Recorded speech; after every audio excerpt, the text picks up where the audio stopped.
One of my favorite passages in all of the Bible is Jeremiah 33:3 that says, "Call unto me, and I will answer you and show you great and mighty things that you know not."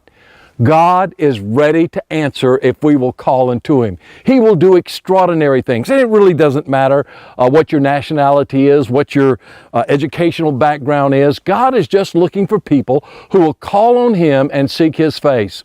There were some missionaries who, over 100 years ago, went to a place in far eastern India near the Burmese border. And they preached the gospel, and there were a group of people called Nagas who came to know Jesus Christ as Lord and Savior. And they were a small minority of the population. But in the mid-1950s, God moved. The people began to call out unto God. There was political turmoil, and many of the people ran and lived in the forest, and they became desperate for God, and they began to cry out to God. And as they began to seek the face of God, God moved in a mighty way and sent a mighty revival to Nagaland.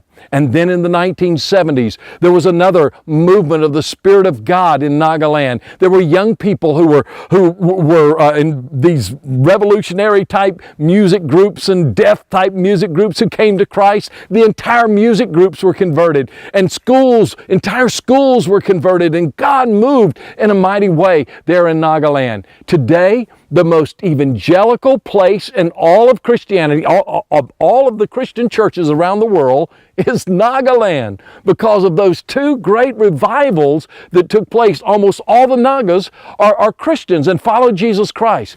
But there's something very interesting about their churches. You see, they have a church building, but right next to the church building, they have a little room. And that room is set aside for prayer. And you will find people day and night praying and seeking the face of God. Prayer always precedes the great revivals. Prayer always plays a vital role in a great move of God's Spirit.